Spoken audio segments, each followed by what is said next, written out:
امروز میخوایم راجع به برگر صحبت بکنیم. ببینیم که بهترین برگر چطوری میتونه باشه.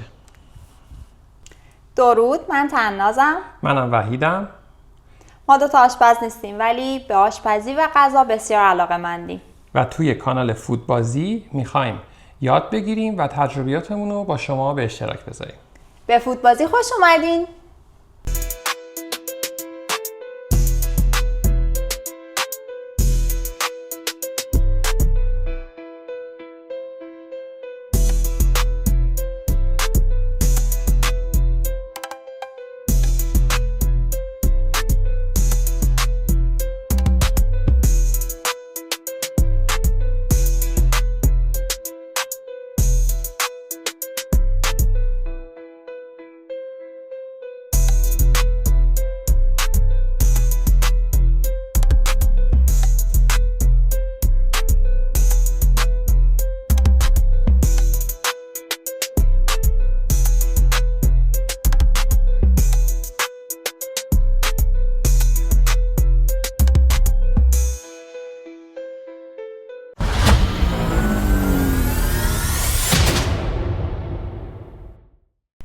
برگر یکی از پرطرفدارترین غذاهای دنیاست. ولی اون برگری که باید و شاید و کمتر جایی میشه پیدا کرد.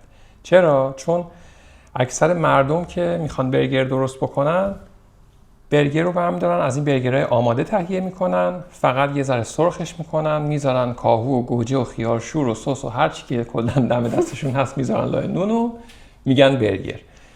متاسفانه خیلی از فست فودی‌ها و رستوران‌ها هم همین کار رو انجام میدن، یعنی از برگر آماده استفاده میکنن، در صورتی که برگر خوب باید گوشتش رو خودتون آماده بکنین. دقیقاً، گوشتش خیلی مهمه، میزان سس و نوع سسایی که توی ساندویچتون، توی برگرتون استفاده میکنین خیلی مهمه. اینجوری نباشه که هر چیزی که دم دستتون بود، هر مدل سبزیجاتی که توی یخچال داشتین و برای خوشمزه تر شدن به برگرتون اضافه کنین.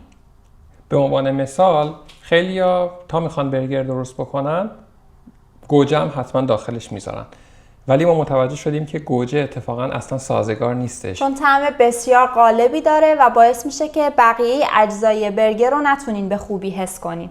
و همینطور نونش خیلی مهمه که چه جور نونی باشه، بافتش چجوری باشه. و حالا میخوایم راجع به تمام این موارد با هم دیگه صحبت بکنیم. با توجه به ویدیوهای متعددی که ما توی یوتیوب دیدیم و چند مدل برگر هم خودمون امتحان کردیم، متوجه شدیم که یکی از بهترین برگرها باید با نون آمریکایی، یعنی نون امریکن استایل که اصطلاحاً نونیه که روش هم کنجد داره درست میشه، یا نون شیری که یه مقدار بافتش متفاوته با اون یکی نون، نرمتره و پفی‌تر. و خیلی هم این ادعا رو دارن که بهترینش توی همون نون شیریه، ولی خب این دوتا نون ما تست کردیم از همهشون بهتره. قسمت پنیر هم باید حتما پنیر چدار باشه یا پنیر آمریکایی که ما اینجا از پنیر چدار زرد استفاده کردیم که طعمش در مقایسه با پنیر چدار نرمال خوشمزه تره. قسمت بعدی که خیلی مهمه سسشه.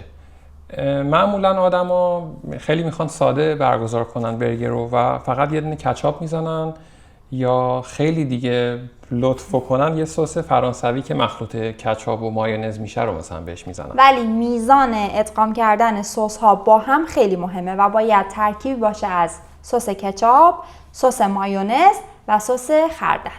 سس ها رو پس میتونی قاطی بکنی. اینجا ما به 2 قاشق چای خوری سس کچاپ یا همون سس گوجه احتیاج داریم. بله. حالا من چون قاشقم کوچولوئه، آره این قاشق چای خوری نیست. با اون قاشق هم البته چای نمیخورن. ولی خب دیگه اصطلاحاً قاشق چای خوری. مایونز 3 قاشق چای خوری مایونز، پس 2 قاشق سس کچاپ، 3 قاشق سس مایونز. بله. و سس خردل که خیلی مهمه، حذفش نکنی. 1 قاشق چایخوری پر. این سه تا رو با هم کاملا مخلوط میکنین و سس آماده است. و این سس واقعا جادوییه، بهترین طعم رو برگر میده، هیچ چیز اضافه دیگه ای هم نیاز نداره. البته این نکته رو بگم که سس خردل ما سس خردل خالص نیست. اگر با طعم سس خردل یکم مشکل دارین بهتره که خردل ملایم استفاده بکنین. ما هم از خردل ملایم استفاده میکنیم اینجا. یه کوچولو طعم شیرینی توش داره. یه چیز دیگه که برای برگر مهمه، اون چیزیه که باش حالا برگر رو میخوان تکمیل بکنن، بهش میگن تاپینگ. درسته، تاپینگ بهش میگن. چیزهای مختلف میذارن مانند کاهو، خیارشور، گوجه، خیلی چیزهای مختلف، ولی بهترینشون خیارشوره به مقدار کم، نه زیاد، و پیاز خام، پیاز سرخ شده یا پیاز سفید خام. پیاز سفید خام، اونم باز به مقدار کم. یعنی خیارشور که ما میخوایم کلا شاید اندازه 4 تا اسلایس. اسلایساتون هم باریک ببرید. اسلایس های باریک، یعنی کلا میتونم بگم یه دونه برگر شاید کلا 4-5 تا انقدی احتیاج داره. منم پس میخورم. چون اگه خیارشور رو زیاد بذارین باز خیارشور هم طعم قوی داره. درسته. و میتونه یه مقدار طعم برگرتون رو خراب بکنه. پیازی هم که ما باز نیاز داریم، پیاز نگینیه به صورت ریز خورد شده انجام میدیم، تقریبا اینجوری. پیاز هم باز خیلی احتیاج نداریم، کلا شاید یه نصف یه پیاز احتیاج داشته باشیم. و میزان اینا خیلی مهمه به دلیل اینکه تمام اینا همدیگر رو کامل میکنن و توی برگر اگر یکیشون بیش از این میزانی که الان ما داریم میگیم باشه یا کمتر باشه، شاید اون طعم واقعی که ما دوست داریم شما هم تجربه کنین و نچشین. درسته، نگینا هم که کاملا ریز، ولی یه جوری ریز که یه مقدار زیر دندون هم حس بشه. این هم میشه از پیازها. مرحله بعدی که میشه مهمترین بخش برگر میشه گوشتش.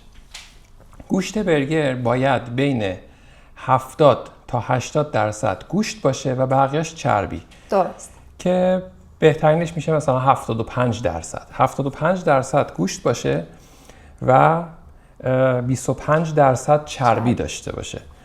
و این خیلی مهمه، چون اگه گوشت زیادی گوشت داشته باشه و چربیش کم باشه خشک میشه، چون باید برگر آبدار باشه. اگر هم خیلی چربی داشته باشه از هم وا میره، گوشتتون ممکنه خیلی کوچیک بشه و کلا اونم باز جالب نمیشه. و تو طعمش هم خیلی تاثیر داره. پس 75% گوشت، 25% چربی. اینو موقع تهیه گوشت چرخ کرده های بسته‌بندی، حتی اگه تو خارج از کشور هستین، روش نوشته که این گوشت چند درصد چربیه و چند درصد گوشته. بریم که شروع بکنیم. برای 2 تا برگر اگه ما بخوایم درست بکنیم به 300 گرم گوشت احتیاج داریم. برای یعنی هر نفر میشه 150 گرم. ولی باید این 150 گرم هر نفر رو باز به 2 قسمت تقسیم بکنیم. یعنی ما الان نیاز داریم که 4 تا توپ گلوله شده گوشت درست بکنیم که هر کدوم 75 گرمه. درست. که الان ما اینجا انجام میدیم.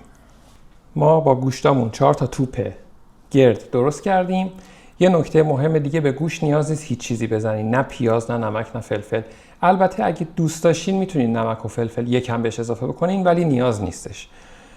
و اصلا هم پیاز بهش نزنین. خیلی‌ها رو من دیدم که داخل گوشت برگر پیاز اضافه میکنن که واقعا طعمش رو اصلا خراب میکنه، میشه کباب تابعی، میشه برگر دیگه نیستش. پس 4 تا توپ گرد درست میکنیم، میریم مرحله بعد. تابتون رو بذارین روی حرارت تا جایی که وقتی که قطرات آب توش میریزین این قطرات شروع میکنه به رقصیدن. یکم دیگه الان آماده میشه. ببینین وقتی که به این درجه رسید حرارت تابع شما مناسبه. ما توی این مرحله میخوایم تابمون رو نچسب بکنیم. آب اضافی رو خالی میکنیم.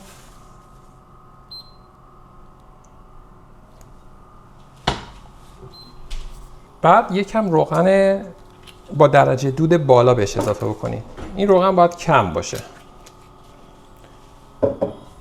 اینو تو کل سطح تابه کامل بچرخونین که همه سطحش رو بگیره. با یه دونه دستمال کاغذی با احتیاط، این مرحله خیلی مهمه که احتیاط کنین، این روغن رو به همه جای ظرف منتقل بکنین و منتظر بمونید که روغن دود بکنه. همینطور که میبینین همین الان روغن شروع کرده به دود کردن. پس الان تابه ما نچسب شده. میتونیم یکم بهش استراحت بدیم در حد 1 دقیقه 2 دقیقه. بعد تابه ما آماده است برای مرحله بعدی. 2 دقیقه که به تابتون اجازه دادین که استراحت بکنه و یکم دماش بیفته، گوشت رو میذارین داخل تابه همینجوری گرد و از یه وسیله این شکلی استفاده میکنین. میتونین یه کاغذ روغنی هم روش بذارین، اینو فشارش بدین.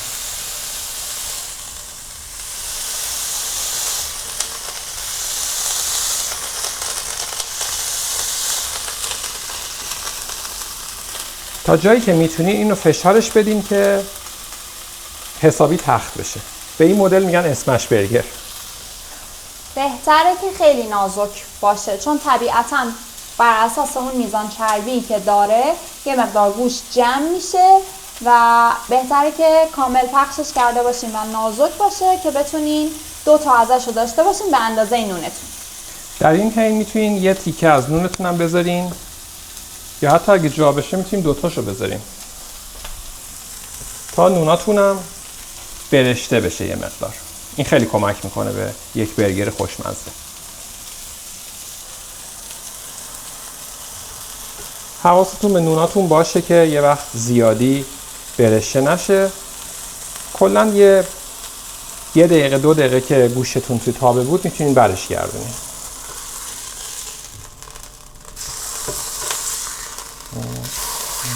به این صورت. بعد وقتی که برش گردوندین یه ورقه پنیر بذارین روش.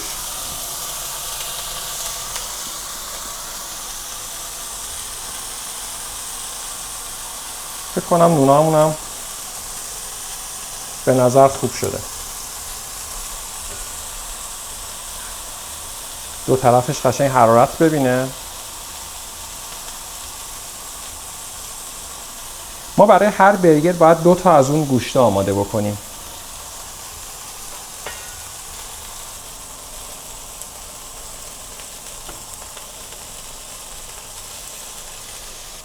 نونمون تقریبا آماده است.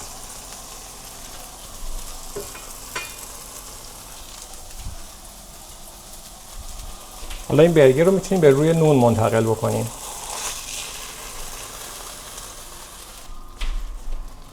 همین کار رو برای یک عدد توپ دیگه دوباره تکرار میکنیم. میذاریمش اینجا. دوباره کاغذ رو میذاریم روش و تا جایی که میتونیم فشارش میدیم.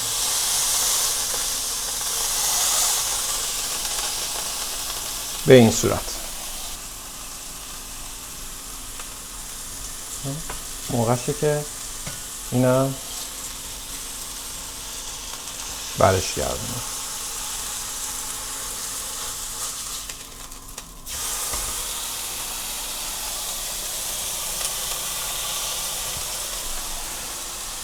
پس یادتون باشه که هر برگر احتیاج به 2 عدد از این گوشتای گرد داره.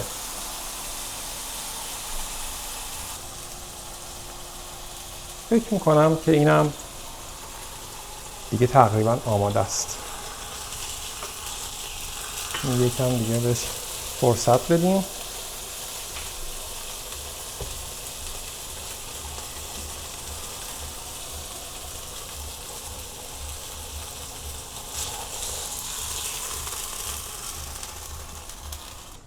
برگر آماده شده. یه مقدار پیاز میریزیم. سعی میکنیم که تو تمام قسمت ها حضور پیاز ها باشن. ولی خب زیادم نذارین پیازو. در همین حدی که میبینید. در همین حد کافیه. خیارشور رو اضافه میکنیم. اونم باز 4-5 عدد. از سسمون اضافه میکنیم.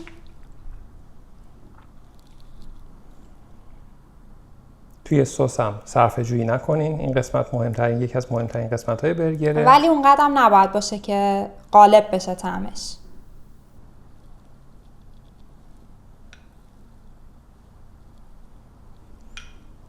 و نون تست شده رو این شکلی میذاریم سر جاش. به به، خیلی هیجان انگیزه. بریم برگر بعدی رو هم درست بکنیم و ببینیم چی شد. به به، برگرهای ما آماده شد. رخ کار رو شما نگاه بکنیم. اصلا تو هیچ جایی همچین برگری به شما نمیدم. پس نون رو میذاریم رو نون، یکم سس میزنیم. لایه اول برگر، گوشت، لایه دوم پیاز، خیارشور، سس و نون تاپ. نوناتون هم نون بذارین یه مقدار دوباره تو همون تابه تا برشته بشه و تمام. همین. تست بکنیم ببینیم چه جوری شد.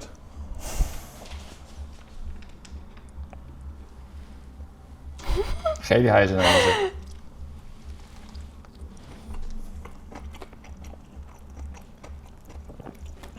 واقعا خوشمزه است.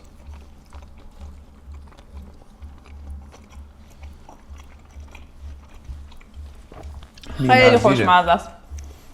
یعنی واقعا من یه گاز دیگه بخورم. آره، تو خیلی از رستوران ها و جاهای مختلف ما برگر امتحان کردیم، چون عاشق برگریم. ما هر جا میریم برگر میخوریم و میتونم بگم این جزو بهتریناست.